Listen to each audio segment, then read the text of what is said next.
Welcome to Trust Me, You Can Relate. I'm Lisa Johnson-Smith, and today we're talking about not giving up, the power to persevere and survive. My guest today went to jail at the age of 18, and he spent nearly 17 years of his life in prison for a crime he did not commit. His name is Taron Hill. Taron, thank you so much for being here. You're welcome. Nice to meet you. Thanks. Nice to meet you too. And congratulations on being a free man.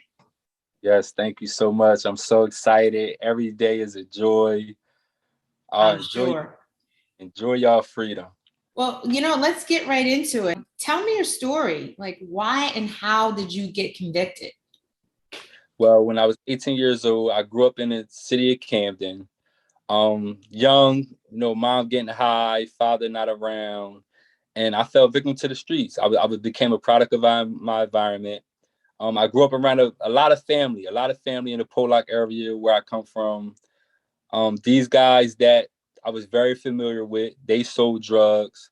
Obviously, these guys weren't bad guys to me. They sent me to the store, put money in my pocket, and the mindset this was, when am I going to get an opportunity to make money like that and stuff like that? So just grew up selling drugs, stuff like that. It came to a point to where as though the difference with my story is, and I believe what I'm trying to give back to the youth now, is that I was in prison for something that my brother did. So it was like a mistaken identity thing. Wow. And you knew your brother did this? Yes, I knew my brother did it. And you took the fall for him?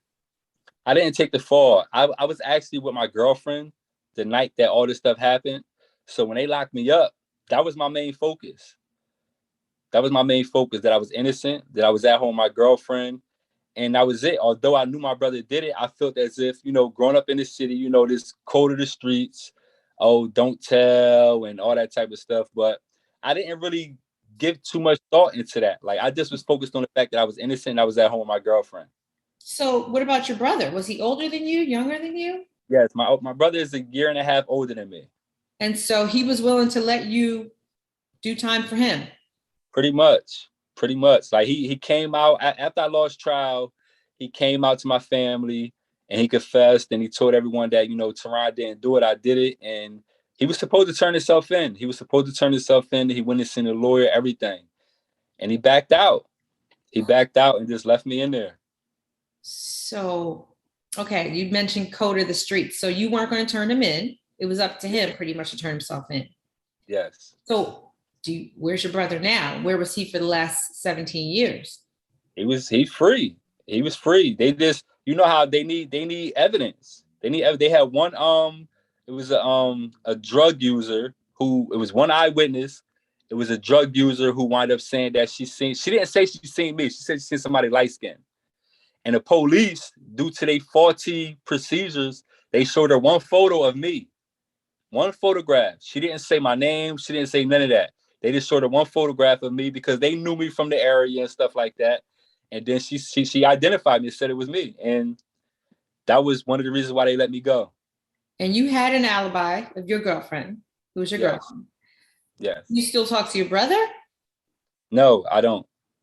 Okay. So how long did that relationship end? Pretty much when he decided he wasn't turning himself in?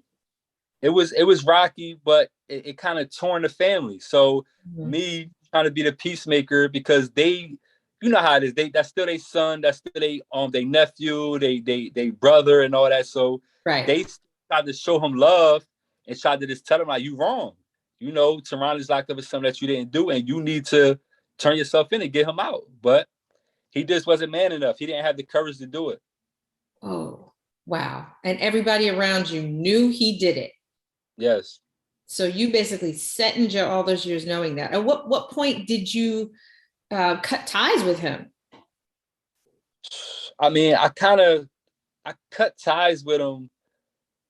I felt like I needed to keep a former relationship because I kind of still had hope that eventually he would turn himself in. I felt like it got to a point where I felt like that was my only out. Gee whiz. When did you realize that wasn't going to happen? It came a time to where, as though, certain family members, my mother, my father, this certain family members where he wouldn't never tell me, but they would get into little disputes, little arguments. You need to go turn yourself in. You need to get your brother home.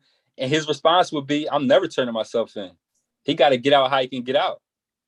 Oh my goodness. Whoa. That's heavy. Yes. So how many years did that go on until you decided, all right, he's not helping me? It went on. I mean, I told you, it was a point of time that was my only hope. So, but I still kept fighting. I still kept writing innocence projects. I still kept, the court procedures, all the different appeal processes. And then in 2019, Governor Murphy, Attorney General Gruwall, they had started a conviction review unit in Trenton. And it was like 500 applications. I submitted it. I am their first exoneration in New Jersey. Really? Yes. Wow. That's huge. That is Yes. huge. And where's your brother? He's running around still, I guess, ducking and dodging, trying to survive. But there's no way he can be convicted or tried on this. I don't know. They're definitely still investigating, because what they told me was when they came in, it was as if like the fact once they found out that I was innocent, if someone is innocent in prison, then that means that the actual perpetrator is free, roaming around. Mm-hmm. So it was their job to gather evidence, but is no eyewitness. There's no eyewitness. Is nobody. All the evidence was falsely pointed towards me. Right. So they can't use that same evidence and then come forward and say, "Oh," because it wasn't no DNA and stuff like that. Geez, so did you have a public defender, or did you have an actual real, attorney that you paid? I actually had a paid attorney, but he was more like a public defender. He was a civil attorney, but he was licensed to practice law as well. Well, criminal law. And he sold me dry. Oh my goodness. So he didn't even present my alibi witness. What? Yes. And me being 18, I don't know no better. Right. And your parents, like you said, at the time they were dealing with substance abuse and that kind of thing, you said. So you were kind of on your own. Yes. Did he tell you to take this? Was it a plea that you took? No, they offered me 20 years. They offered me 30 years, 20 years. And right before I started trial, they offered me 12 years. I said, I don't care what they offer me. I'm innocent. I did not do it. I am not pleading guilty for something I didn't do. So one unreliable witness's testimony was what got you convicted. Yes, and along the course of the my incarceration in the county, it was 2 jailhouse informers that lied and came out and said, "Oh, he confessed to me and all this." Oh my gosh! Wow. Let me ask you this, because there's so much of now that there's all these innocence projects going on throughout the country. Do you think it would have been different for you if you had, a lot of money, or if you were a different race? Yes, 100%, 100%.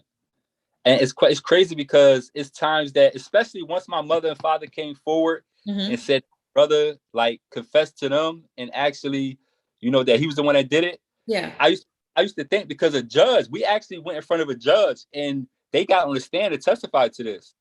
And the judge, you know what the judge said? He found them to be biased and interested. And what?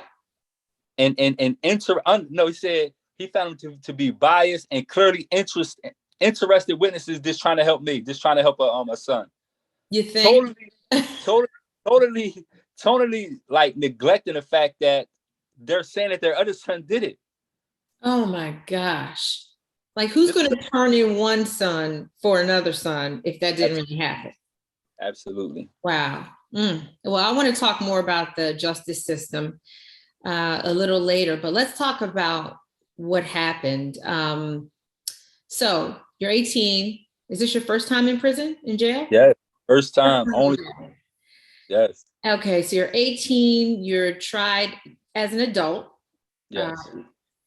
And you're locked up with murderers. Yes. What was it like that first night in prison for you? It was scary, man. It was scary. Like, My first night, I was confused. I was obviously embarrassed. It was such an humiliating experience.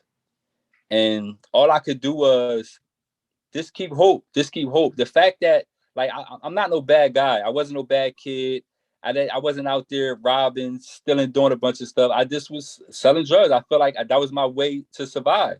Right. And so when I was falsely accused, it was more confusion than anything. But I always told myself, like, I'm gonna make it home. I'm gonna make it home. I don't know when, I don't know how long it's gonna be. And I just kept fighting. I kept fighting. But as you said, I was locked up with murderers, rapists. Trenton State, New Jersey State Prison housed the worst of the worst people. Mm. Killers. All types of people was down there. And they forced me down there. I lost child, I was 20 years old. And just told me to survive. Mm. So how did you survive? Like, I mean, and obviously it was scary, but were there a lot of other teenagers like yourself in prison? When I went down there, I believe it was me and another kid. He got locked up 16. He had like 6 murders. He went on like a killing spree with some crazy stuff. I was the youngest one down there. Yes. What's going through your mind when you're walking through the halls, knowing that you just got 60 years? I can't even explain it, man. I never really allowed the time to settle in as if like that's what I had, that's what it was. I more so was telling myself, I just got to get through, because my mindset was this: the same way the last thought in my mind was that I was going to lose trial. That was the last thought in my mind. It was impossible for me to believe that I was going to lose trial, being as I was innocent. So when I lost trial, I said, damn, like, how long does it take for my appeal? My first appeal. So I did my research on that. They said it take like 2 years, up to 2-3 years. So in my mind, that's all I'm doing, 2-3 years. And the judges, the higher courts, they're going to get it right. Yeah. No, they didn't get it right. And did you still have that same attorney? No. Let me see. Oh, you got rid of him. Yes, I had public defenders for the rest of the way. And for the most part, they argued like the basics, because my case was pretty simple. It was clear. And the judges just kept denying it. But sadly to say that, the Attorney General's office that released me and exonerated me on the same evidence I've been arguing with for 16 and a half years. The same exact evidence. This is how flawed our judicial system is. The same exact evidence. Gee. Yeah. So did you meet anybody else in prison who was going through the same thing as you, similarly? Yes. Convicted innocently? Yes. I still have innocent men that call me, but there are definitely other innocent men that's left behind that's still fighting. What was the hardest thing for you in prison? Trying to be a father. That was the hardest. That was the most. It's such a struggle. Trying to, as a man who, I had my daughter, the best day of my life. I was there. I seen her born, all of that. And to be snatched out of her life 33 days later after her being born, it really was such an embarrassment, man. But trying to be hands-on, trying to help parent through visits and phone calls is definitely a struggle. So you were in contact with her for all these years? Yes. Did you get to actually see her in person? Yes. Did? We had contact visits, so I've seen her very, very often. You did? Okay. Well, that's good. And you mentioned that you were embarrassed. And, that hurts me to hear you say that, because you're embarrassed for something that you didn't even do. Yes. How did your daughter do during that time? Obviously this is all she knows. Yes. All she knew, rather. So were you able to build a relationship, do you feel like? It was very difficult, but I made sure I was persistent with reaching out to her, no matter how hard it was. It was times to where as though she was like, it was hard to deal with. Like, she was you ain't here, like you don't matter. Mm. And I would pretty much like you know how they are, like I left her. Like, so no matter what happens, she looking at it like they don't understand that innocent and guilty. Like now she does, even though she's older. But when she's young, they don't know what that means. So I used to always just try to talk to her and get her to understand, like, I love you. I am here. I know that I am not physically there, but I am fighting. I am desperately pleading, like, for these people to let me go, to get out there, to be a part of your life. And I made sure I continued to do that. I didn't give up, no matter how hard it was, no matter how difficult, how much I felt like she was trying to push me away and not be bothered. I'm your father. I love you. I'm here for you. I'm gonna always be here for you. Good for you. Because I mean, I think, you know, even for men and women who aren't locked up, that's so inspirational to hear and so encouraging to hear that you push forward, even if you weren't even able, you didn't even have the control over your own life. And there are people who give up on their kids because of bad relationships, and they have the ability to go see that. So kudos to you for still pushing to have that relationship. What was it like the day you got out of prison, seeing your daughter for the first time as a free man? What was that like? The feeling was so amazing. It was like very, very liberating. Very, very liberating. It was just, I mean, after being like, even now, it's times that I Google my name just to watch the news clippings, just to see it, because it feels so good to give me that after being, you know, obviously before I was exonerated, you could Google my name and they accusing me of all this stuff. So to have that now, that feeling of liberation is very, very, is a great feeling. It's definitely a great feeling. I'm sure it is. I can't even imagine. Let's go back though. I want to talk more about your time in prison. You said the absolute worst part was missing your daughter. Yes. But what about being 18? You know, you're technically just becoming a man.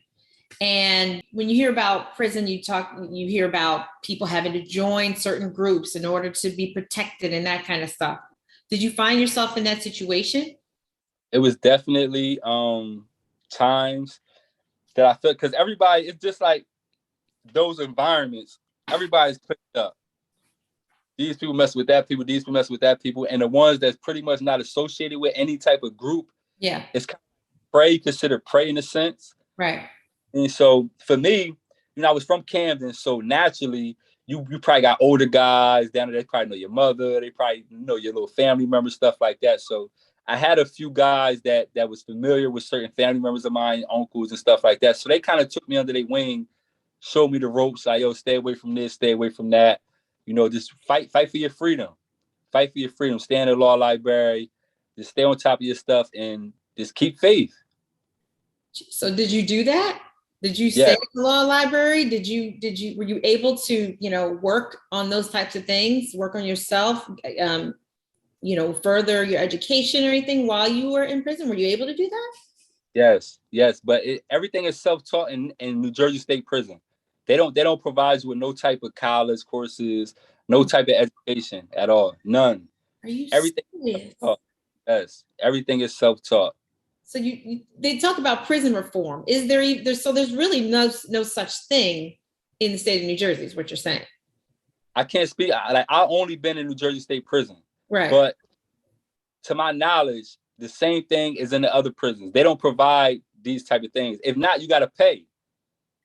You have to pay for like certain little and who has money? We don't even have money to fight for lawyers and all that. So how can I pay for a college course? Then do most people actually come out worse or better than when they went in your opinion? It depends. It depends on the effect that the experience has on the individual. I know for me, it was more so like it helped me in every which way, because had I never been through that experience has helped shape and mold me into a man that I could not have become had I never been through it. Really? Tell me more about that. How so? Because it was more like both a gift and a curse. I feel like growing up in the streets of Camden, as I said, my mother, you know, fell victim to the streets. My father, he didn't fall victim to the streets, but he was living his life. My father was focused on him. And for me, being left alone, having to raise myself, feeling like, not saying it's true, but feeling like I had to sell drugs in order to survive. Like I was on a path to destruction, even if it wasn't in the worst sense. It still was a path to destruction. So allowing me to go through that and recognize it for what it was, because some people don't recognize it for what it was. The fact that I was innocent, the fact that I was I had a good enough heart in order to be consciously aware of God is taking me through this for a reason, gave me the strength and the courage to embrace it and say, you know what, I'm gonna take in everything I need to learn. I'm gonna just make me a better me. And when the time do come to where I am going to be a free man, I'm going to be prepared for that moment. Wow. So you think that was what kept you going every day? Yes, definitely. And working out, going to the gym, the yard, working out, exercising. Because when I did that, it was definitely a stress reliever, because when I was at the gym, I was at LA Fitness. I was at Planet Fitness. This is what I was mentally. So that helped as well.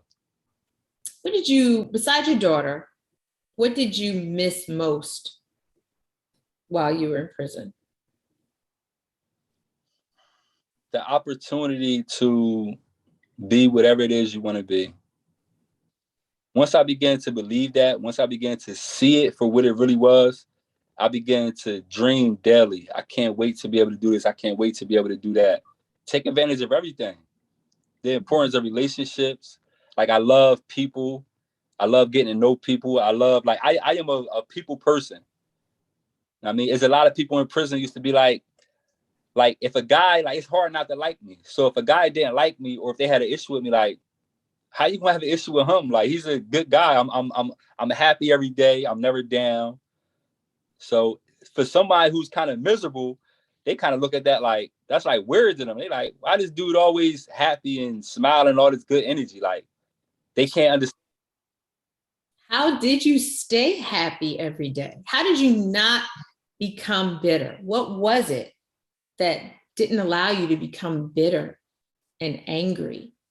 I still kind of ask myself that to this day, but it's more so when I looked at my situation, and it's kind of like the benefit that I was getting from it, because I seen people that I was surrounded with, people that was still kind of, it's jail. The same stuff goes on in the streets in those little inner cities. People still getting drugs in jail. People still doing a whole bunch of stuff they ain't got no business doing. So for me, I kind of grew a real strong disdain for that stuff. Really? And I really began to tell myself, I really broke that entire mentality. An older brother that kind of was mentoring me and kept me close, he used to always say something that made perfect sense to me. And this for our people that grew up in those inner city communities. He used to say, we got to kill the And we know is the ignorance. You know what I mean? So when he used to say that, it really, I never forget it. It used to really stick in my mind. I used to be like, we got to change our entire way of thinking. Wow. Some of the best conversations I used to have in there was with myself. With yourself? Yes. How were you having those kind of conversations with yourself? That's deep. Yes, because I used to have conversations with myself as if, for one, you start evaluating your thought process, your way of thinking, seeing what made sense, what didn't make sense, and seeing how you even developed that mindset to begin with. And a lot of it was the toxic environment we was raised in. So once I was able to do that, I started saying, I need to change that. That's not right. Do I want to raise my child that way? You know what I'm saying? Is that the example that I want to instill in my younger siblings, my nieces and nephews? And once I was able to say, absolutely not. I would never tell my niece, my nephew, my little brother, none of that to keep your mouth shut, do time for something that you had nothing to do with. Why would you do that? So you thought about your future. You thought about dreams. You allowed yourself to dream. That's some of the things that kept you going. What kept your family going? Me, because I call home and I'm good spirit. I'm giving them advice. Keep your head up, stay strong, live life. They fed off of that. They really fed off of that because they may be going through it out there saying, oh, I may have lost an appeal. What happened? Why is that you innocent? How can the judges deny you saying that they not letting you go? Yeah. What was your biggest fear while you were in prison? My biggest fear was that it don't take 30, 40 years for me to come home.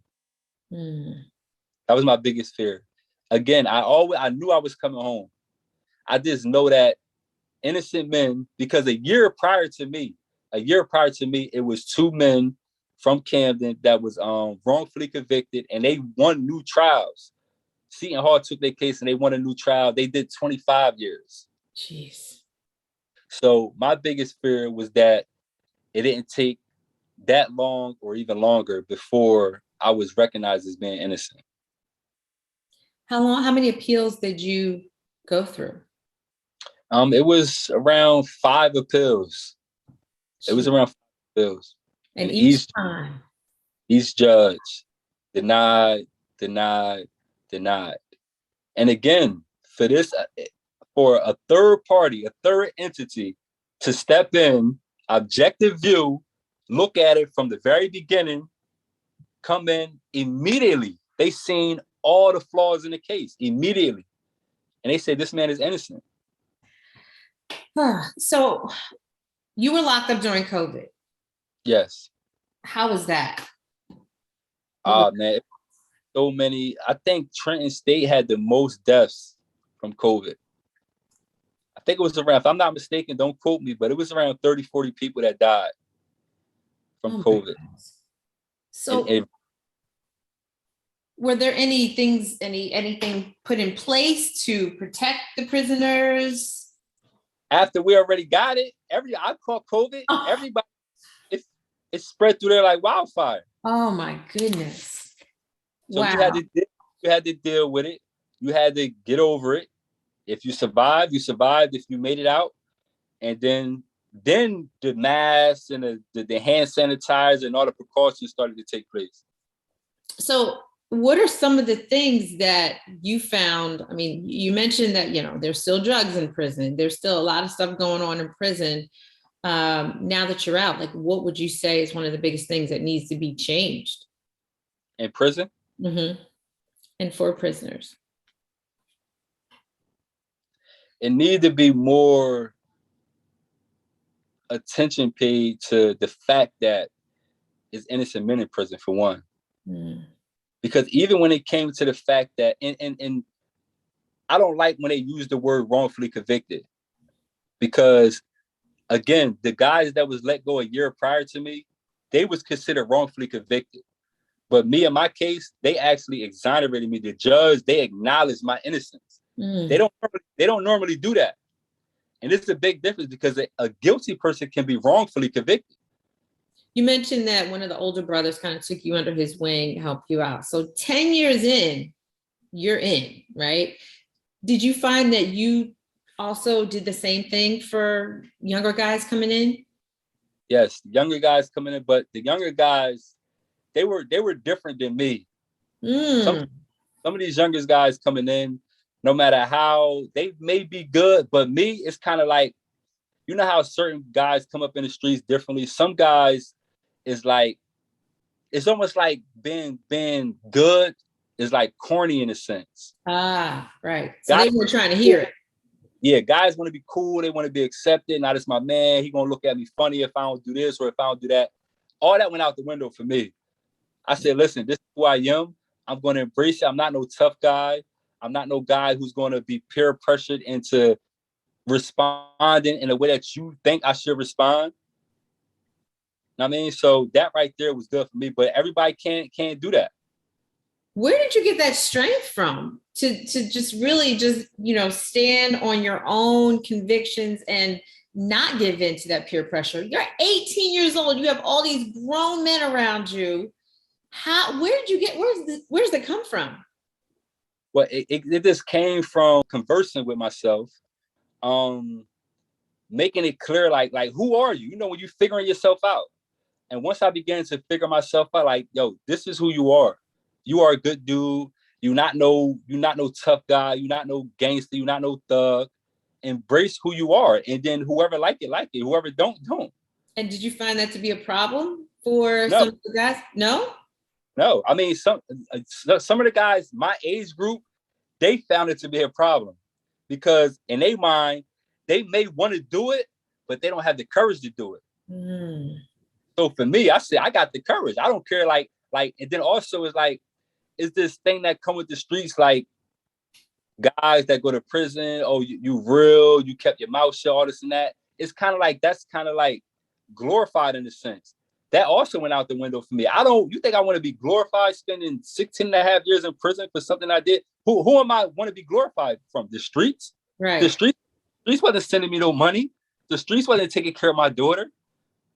And it's tons of guys that's left behind that's going through that same stuff. So we glorify these streets or the code that come with the streets, but the streets is not being loyal to no one. The streets isn't loyal to anyone. When you down and out and you in some type of jail, whether you innocent or guilty, the streets is keeping it moving. The streets is going to be what the streets is going to be. You're going to be the one in there during that time. Well, your family, your kids, those people that really love you, why they suffer. Mm. So you were like, to heck with the street cred. Absolutely. Yes. So you were locked up for almost 17 years. You've been out for 3 months. What was the first thing you did when you got out of prison? My lawyer took me to Chick-fil-A. He took me to Chick-fil-A. He took me to get a cell phone. They major. You got to have a cell phone. He took me to Chick-fil-A, told me try to stay away from the fast foods, but Chick-fil-A got some of the best, like chicken, like natural chicken. The breast is clean. So he said, you just stay away from this too, but if you're going to eat fast food, at least it's good chicken. So you're telling me that's the meal you were dreaming about in prison, Chick-fil-A? No, the meal I was dreaming about was seafood. That's what I wanted, seafood, shrimp, lobsters, clams, all that. But we driving because I went right with him. Right. So we rolled past the Chick-fil-A and he said, I'm getting you some Chick-fil-A. Did you get your seafood meal? Yes, I got my seafood meal. Everybody that took me out was taking me to all the different seafood spots. My first 2 weeks, I went to at least every seafood spot in Jersey. You went in prison a kid. You came out a man. Have you really had time to process what happened since you've been out as a free man? No. Everybody, my sister, my family, they see I be moving. I don't have time to sit and dwell on what I've been through is what I've been through. Now is like I'm home. What am I going to do with my freedom? So I just became a part of a youth mentor group. It's called Boss Mentoring. It's a group of like 25 kids. Monday, I actually get my presentation Monday on my story because you know how a lot of them.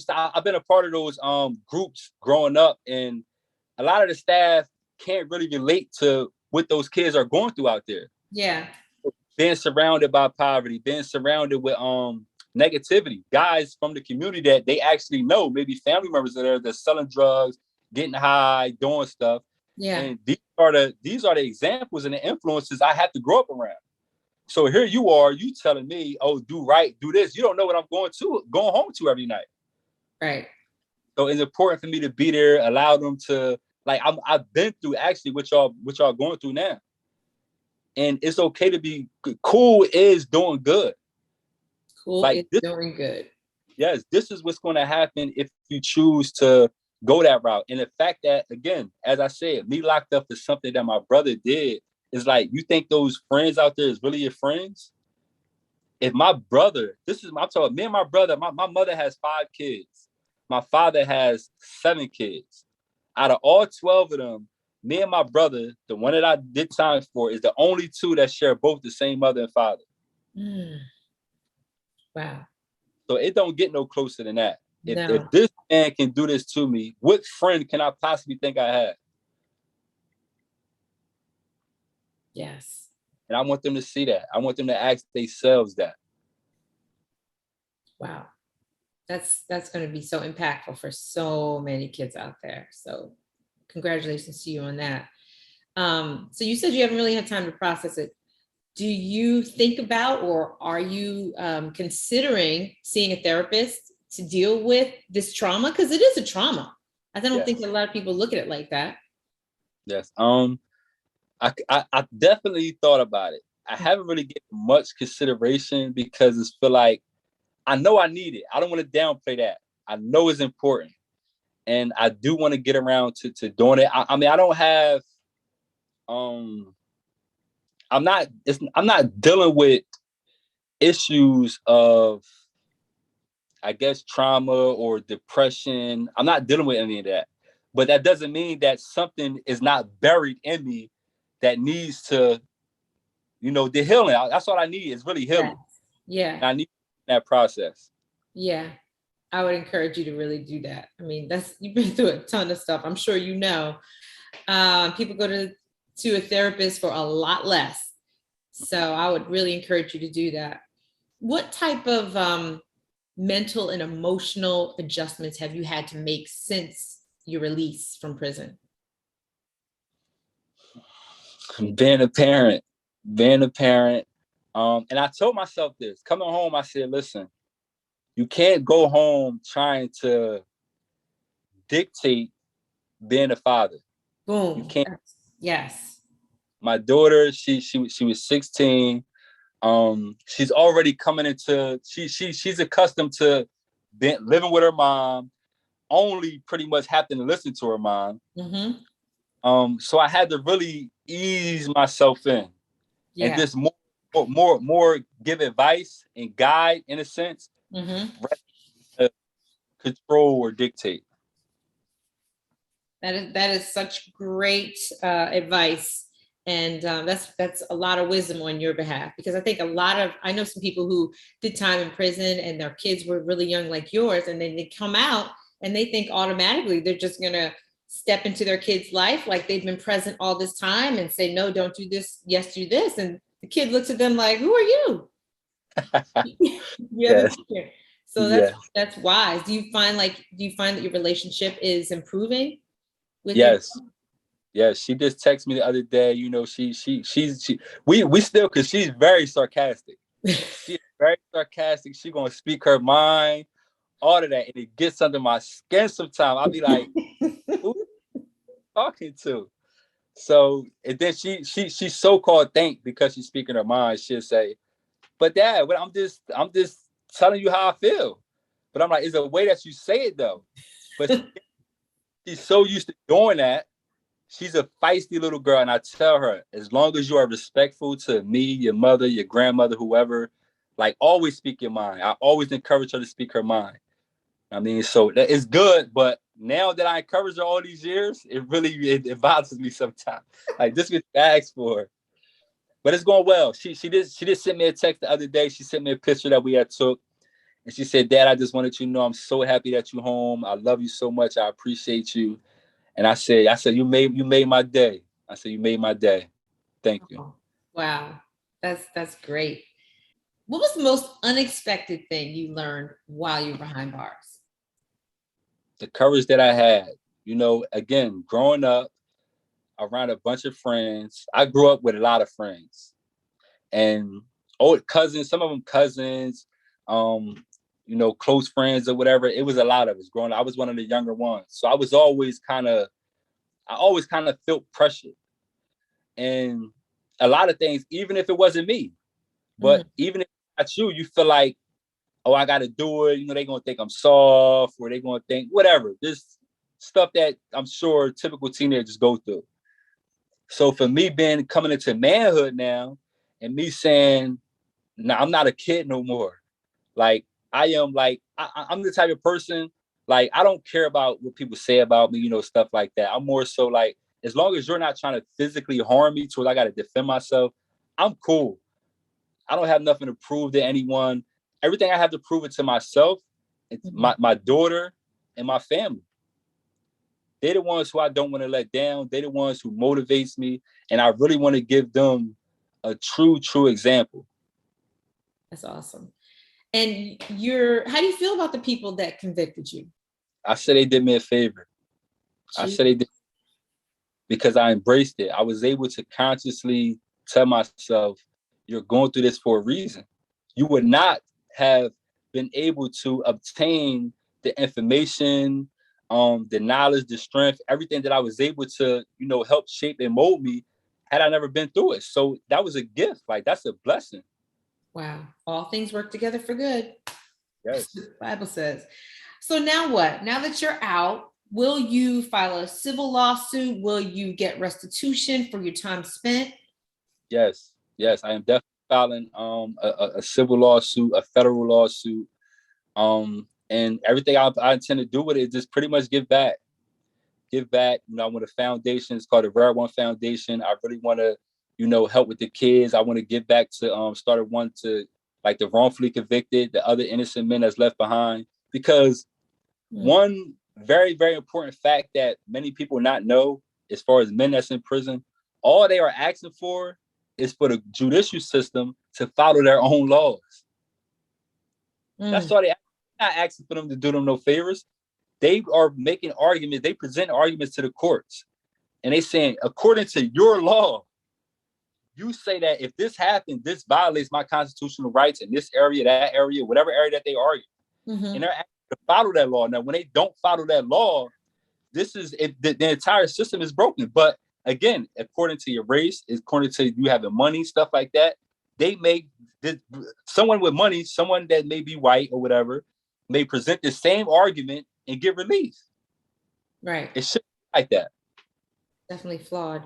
What advice, 2 more questions. What advice would you give to the children of those men who are locked up, like yourself? What would you say to kids who have a parent who is locked up? I think I would like to say something to the actual fathers or mothers that's locked up, because it's fathers that's in prison that give up fighting. They may say, oh, my 15, 16-year-old daughter's son, oh, F him. He ain't here for me. They may lash out. They may have an argument or disagreement or whatever. And again, as I went through with my daughter, they're going to tell you like, yo, you was out here doing wrong. You was out here doing whatever it is that you was doing that caused you to get put in that situation. So first I would tell the parents to continue fighting, continue like your child, y'all going to have disagreements. Our children, my daughter used to tell me, Dad, I feel like had you been here, my life would be better. All the stuff that I went through would have never happened. When that may not even be the case, but they're still going to hold you accountable for that. Do you have any guilt for her saying that? Do you carry No. any guilt? No, I don't. I feel like my daughter, she's a beautiful young daughter, turned into a beautiful young lady. And I feel like, and I tell her, I said, listen, we had to go through that. I tell her that you have a story just as much as I have a story. You having to go through what she went through with her father, and then like she knew I was innocent from a young age. She heard it. So, but again, she didn't understand it. But that don't change the fact that she needed her father. You gave her pain purpose. Yes. What is your biggest fear now?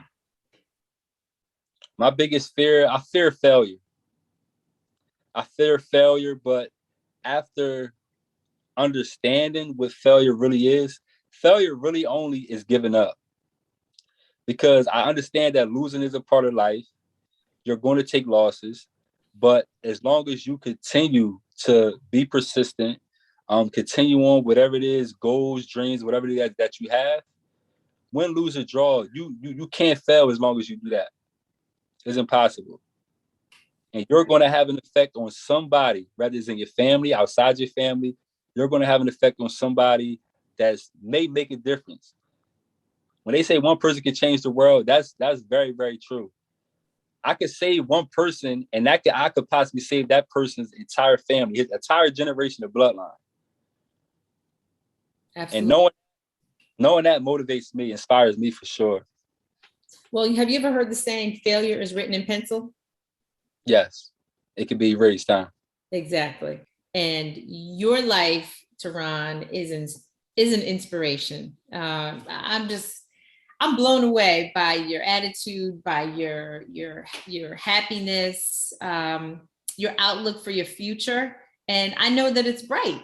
Just from this first meeting, first time talking to you, I know that you have big things in store for your life, because you have the right mentality and the right outlook about your future. You're going to do big things because you're already starting. You're sharing your story and you're inspiring others, and your strength is really incredible, and your courage. So congratulations. Yes, thank you so much. And besides doing, you're doing something huge with the mentoring program. Are you looking to do anything else in addition to that? Yes, I have a part of the foundation is Rare One, but I have a fitness sports line that I'm trying to get like with the kids. You know, it's called Rare One. I am a rare1.com. We got the website, all that stuff. And that's coming up, obviously, to touch all the kids coming from the inner city communities. It's really just about fighting and overcoming adversity. But that right there is something I plan on doing, encouraging the kids, letting them know that fighting and overcoming adversity makes you definitely a rare one. And you should be proud to be that. You should be proud to be that. We have to start embracing the challenge rather than, it's easy to do wrong. It's easy to fall victim to negativity. That's nothing. It's hard to continue doing strong, to be strong and trying to do good and be positive, especially when that's all you're surrounded with. Yes, absolutely. You know what? You need to get on the speaking circuit if you're not already. Are you looking to do that, to do more public speaking about your story? Well, this is the joining a mentor group. That's actually some of the experience that I plan on getting. Okay. All right. Well, you know what? If there's anything that I can do to help you, yes, please feel free. Don't hesitate to reach out, text me, call me, email me. I would love to help you with that, because you got a great story to tell and you're going to help a lot of people. Yes. Thank you. I definitely will be reaching out. If you have some suggestions, I'm open to it for sure. Absolutely. All right. Well, again, I'm so happy for you. Thank you so much for taking the time out to talk to me today. Yes, you are so welcome. Thank you. Thank you. All right, Teron. Okay. Take care. All right.